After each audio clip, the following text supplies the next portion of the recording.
Nosotros vamos a saludar a Kevin Castillo, director del Observatorio de Políticas para la Economía Nacional, para poder analizar qué implica esta definición del AGN. Kevin, ¿cómo estás? Aquí te saluda Martín Bustamante. Hola, buenas noches, Martín. ¿Cómo estás? Bien, bien, atento a esto. A veces me da la sensación de que es algo muy trascendental para el país, para lo que puede llegar a suceder en los próximos, no sé, 10, 15 años, es decir, incluso para futuras generaciones, y que no está lo suficientemente instalado en el debate público esto, que es un dictamen que emite una institución del Estado. Pero contame vos, ¿qué implica y cómo viste esta definición de la AGN? Por supuesto que era algo que ya sabíamos en términos generales cuando se toma el préstamo en el gobierno de Mauricio Macri. Primero que nada, lo escandaloso era el monto, digamos que se excedía por muchísimo a la cuota parte que le correspondía a Argentina en cuanto a acceso a capital por parte del Fondo Monetario y también, obviamente, el procedimiento administrativo que se llevó adelante para la toma del crédito. A ver, hagamos un eh, punto ahí, Kevin. ¿Qué quiere decir que le corresponde una cuota a la Argentina? ¿Cómo funciona eso? Sí, el Fondo Monetario, de acuerdo a los países miembros que tiene un tope de préstamos para cada país, que equivale a la participación que tiene cada país Mm. en el organismo internacional. Los 50.000 millones es un monto que el Fondo Monetario jamás prestó a ninguno de sus socios, que era algo que se denunciaba ya en 2018 cuando se tomó el crédito y por eso se lo señalaba como un préstamo político, ¿no? Sí. Porque se dio De en un hecho, contexto de... Kevin, Sí, decir. escuché, reforzando un poco eso que estás diciendo, que por ejemplo a Ucrania le dieron un crédito menor y está en guerra. Y después Un país que fue invadido. y, Sí, sí. claro, es, digamos, un país invadido, que está devastado por una guerra.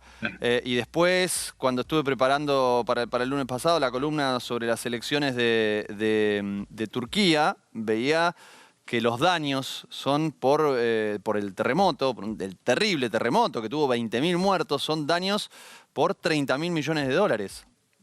Es decir, menos un país que fue devastado por una catástrofe natural eh, tiene menos apoyo. Digo, en ese momento no teníamos ninguna catástrofe, nada, ni nos había Tal cual. invadido nadie.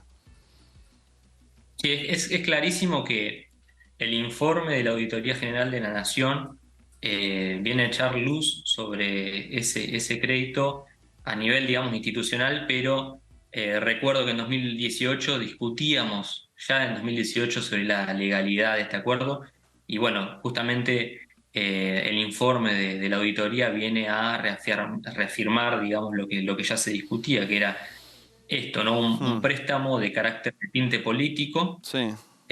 para financiar un proceso de fuga y especulación de divisas gigantesco que estábamos viviendo durante 2018 y que lamentablemente eso va a tener y está teniendo, ya lo estamos viendo durante este año, consecuencias importantes en la economía argentina. Ahora, Kevin, que Estados Unidos hace política y geopolítica, digo, como accionista mayoritario del FMI, no es ninguna novedad. Siempre lo hizo, a veces de manera más agresiva, directamente invadiendo un país, otras veces presionando, y en ese sentido el FMI, sin dudas, es un instrumento de mucha presión. Ahora, ¿por qué nunca le dio a otro país ese apoyo, ese préstamo político? Eso es lo que realmente me llama mucho la atención. Bueno, ahí ya entramos más en el terreno de la especulación, pero claramente Estados Unidos tenía intereses muy, muy concretos en un país como Argentina por su posición dentro de América Latina. Estábamos en un contexto de avanzada de gobiernos en la región más vinculados al eje norteamericano, digamos, o alineados con Estados Unidos, cuando veníamos de una década previa en donde la región tenía gobiernos de carácter popular que estaban intentando romper con la hegemonía norteamericana en nuestra región. Entonces entiendo que Argentina era un bastión importante para Estados Unidos en lo que hacía su estrategia de reconvertir a la región digamos, a un espacio más afín a los intereses norteamericanos. Hmm. Yo creo que se jugaba muchísimo de eso, digamos, muchísimo en cuestiones geopolíticas, Sí. con una avanzada de los gobiernos más alineados a Estados Unidos en esos años, digamos. Claramente esa apuesta salió mal porque en 2019 el gobierno de Mauricio Macri pierde las elecciones en primera vuelta y bueno, hoy estamos lidiando con esas consecuencias, ¿no? Ahora, el dictamen de esa auditoría no habla nada con respecto a la injerencia que implica que el Fondo Monetario hoy esté metido, casi cogobernando la Argentina en su política económica. Es así, digo, vos pudiste ver ese dictamen y eso no está abordado, por ejemplo. Sí, tal cual. O sea, hoy hay una especie de... me parece un poco fuerte decir doble comando Sí, respecto al direccionamiento de la economía argentina, pero sí, sí, claro está que la Argentina realizó un acuerdo con el Fondo Monetario de facilidades extendidas, que, digamos, los desembolsos del Fondo Monetario están atados al cumplimiento de ciertos objetivos. Por un lado, respecto al desenvolvimiento fiscal de nuestro país, es decir, a cómo administra nuestro país las cuentas públicas, sí. a la evolución de las reservas y a la evolución del tipo de cambio real, que son tres variables que al Fondo Monetario le interesan y están vinculadas según su concepción, un plan de estabilización. Ahora, Kevin, Claramente hoy vemos... sí, te hago una pregunta, te pregunto sobre eso. Antes de que se firme este acuerdo con el Fondo Monetario Internacional, ¿nosotros le teníamos que responder a alguien qué hacíamos con esas tres variables que acabas de mencionar? No había que dar respuestas sobre el desenvolvimiento de esas tres variables ni sobre la orientación de nuestra política económica.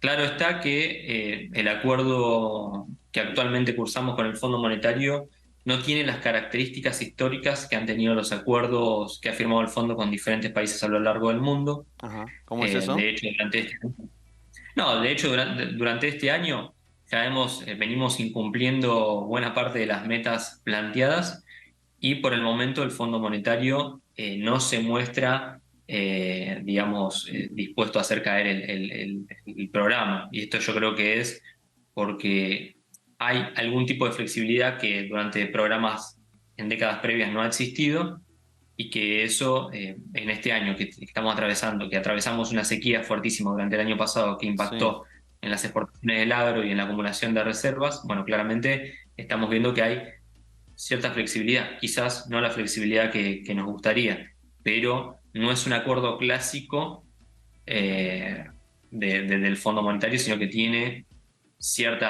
digamos, ciertos salvaguardas, digamos, que antes no existían.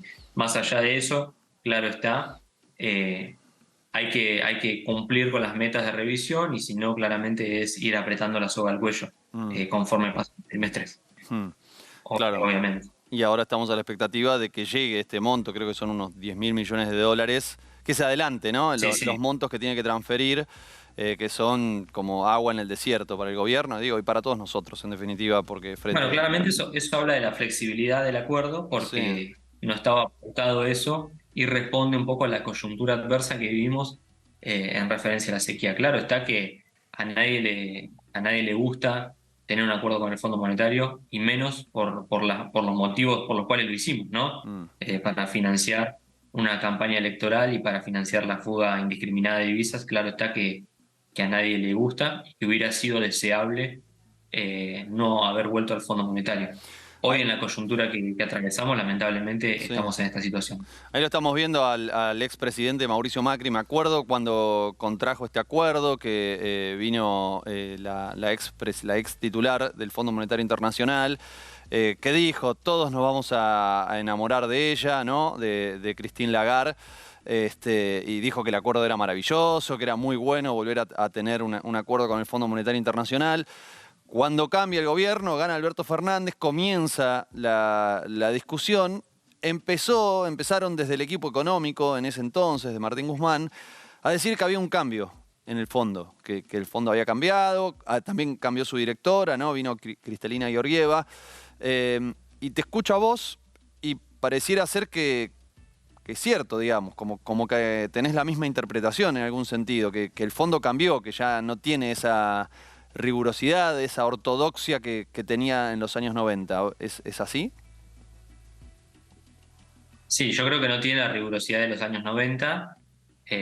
Digamos, sigue siendo un organismo multilateral que claramente cuando instaura sus programas en los países tiene injerencia y que claramente no es deseable tenerlo en un país, ¿no? Eso sin duda. Desde nuestro lugar jamás llamaríamos al Fondo Monetario para financiar una fuga de divisas, por supuesto, porque claramente tiene implicancia en los acuerdos. Ahora, sin duda, el programa de facilidades extendidas, firmado durante este gobierno, es claramente distinto al de stand-by firmado por Mauricio Macri, eso sin ninguna duda.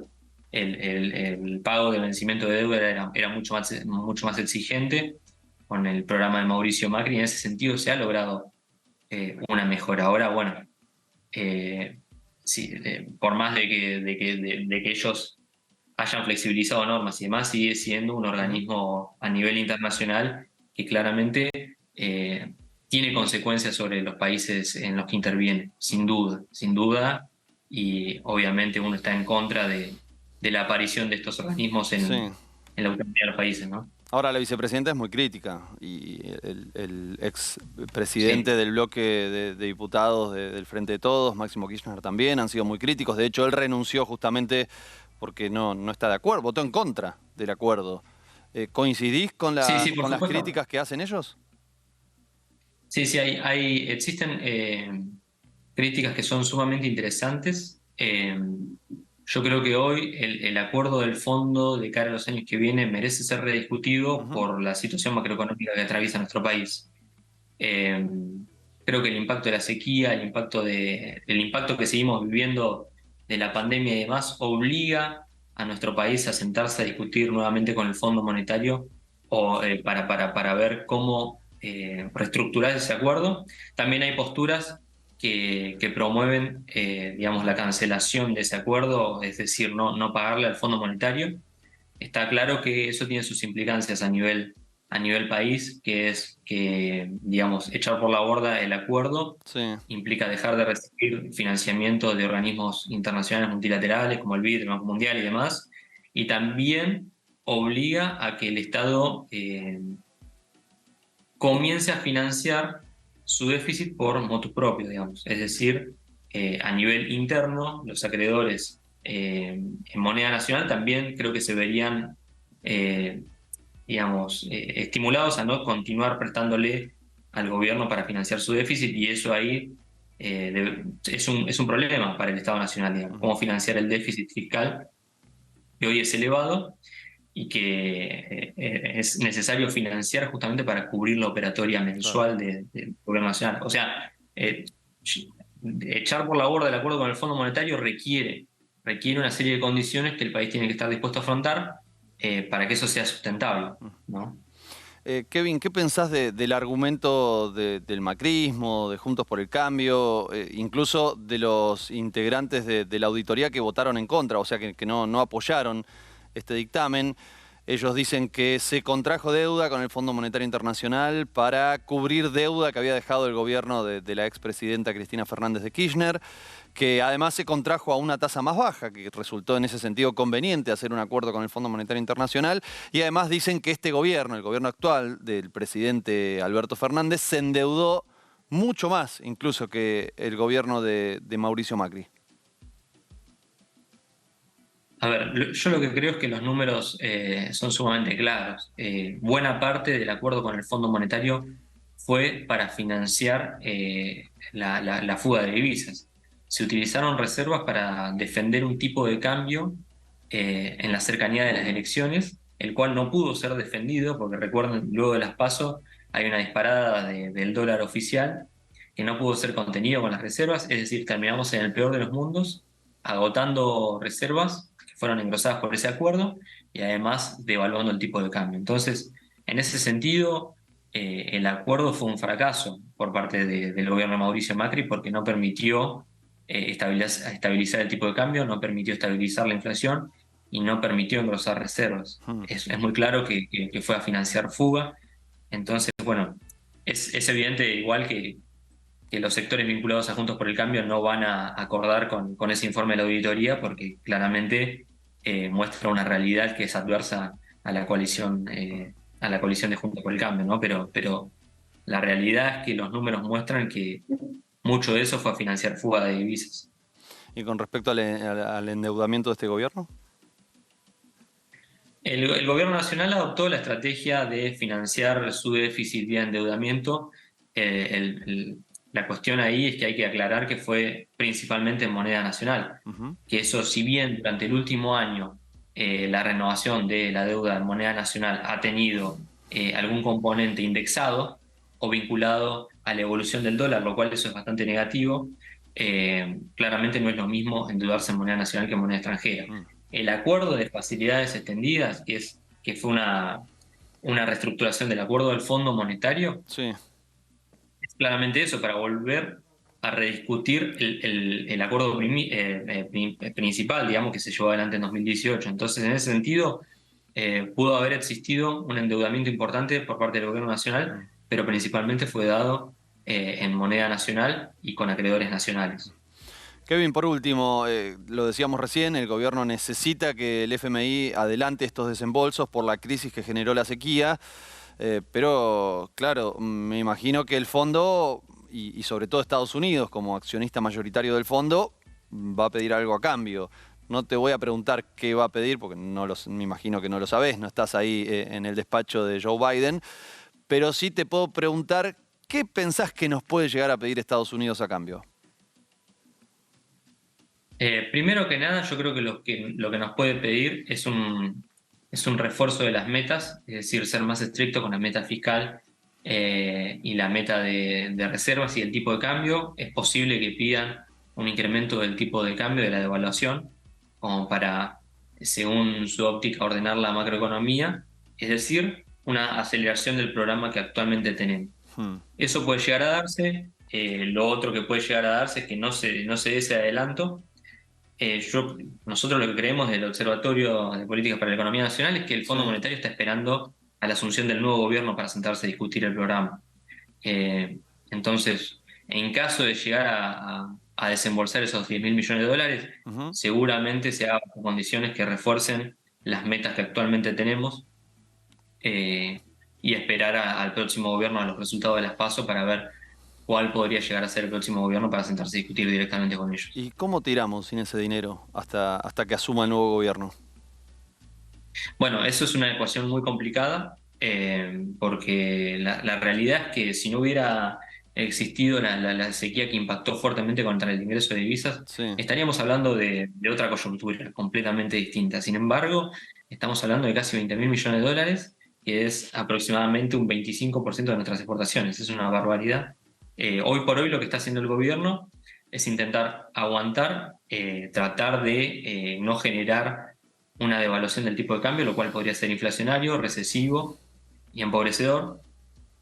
Esa meta es la que están intentando llevar adelante, tratando de controlar los dólares paralelos, pero la verdad es que el tiempo apremia y en la coyuntura que actualmente tenemos es muy difícil, digamos, se trata de una sintonía fina muy importante para poder Claro. llegar al destino. Hoy todos los factores se confluyen y confabulan en contra del gobierno nacional por esta cuestión. Digamos, venimos de 2 años de pandemia, un año de sequía, de incremento de los precios de alimentos por la guerra.